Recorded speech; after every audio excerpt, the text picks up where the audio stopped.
സങ്കീർത്തനങ്ങൾ 91 കർത്താവിന്റെ സംരക്ഷണം.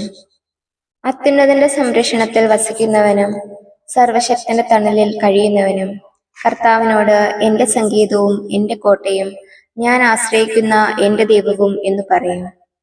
അവിടുന്ന് നിന്നെ വേടന്റെ കെണിയിൽ നിന്നും മാരകമായ മഹാമാരിയിൽ നിന്നും രക്ഷിക്കും.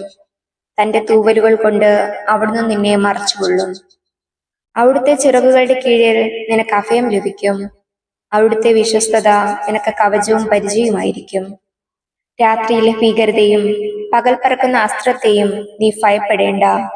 ഇരുട്ടിൽ സഞ്ചരിക്കുന്ന മഹാമാരിയെയും നട്ടുചുറ്റി വരുന്ന വിനാശത്തെയും നീ പേടിക്കേണ്ട. നിന്റെ പാർശ്വങ്ങളിൽ 1000 മരിച്ചു വീണേക്കാം, നിന്റെ വലതുവശത്ത് 10,000. എങ്കിലും നിനക്കൊരനർത്ഥവും സംഭവിക്കുകയില്ല. ദുഷ്ടരുടെ പ്രതിഫലം നിന്റെ കണ്ണുകൾ കൊണ്ട് തന്നെ നീ കാണും. നീ കർത്താവിൽ ആശ്രയിച്ചു, അത്യുന്നതനിൽ നീ വാസമുറപ്പിച്ചു. നിനക്കൊരു തിന്മയും ഭവിക്കുകയില്ല, ഒരനർത്ഥവും നിന്റെ കൂടാരത്തെ സമീപിക്കുകയില്ല. നിന്റെ വഴികളിൽ നിന്നെ കാത്തുപാലിക്കാൻ അവിടുന്ന് തന്റെ ദൂതന്മാരോട് കൽപ്പിക്കും. നിന്റെ പാദം കല്ലിൽ തട്ടാതിരിക്കാൻ അവർ നിന്നെ കൈകളിൽ വഹിച്ചുകൊള്ളും. സിംഹത്തിന്റെയും അണലിയുടെയും മേൽ നീ ചവിട്ടി നടക്കും. യുവസിംഹത്തെയും സർപ്പത്തെയും നീ ചവിട്ടി മെതിക്കും. അവൻ സ്നേഹത്തിൽ എന്നോടൊട്ടി നിൽക്കുന്നതിനാൽ ഞാൻ അവനെ രക്ഷിക്കും.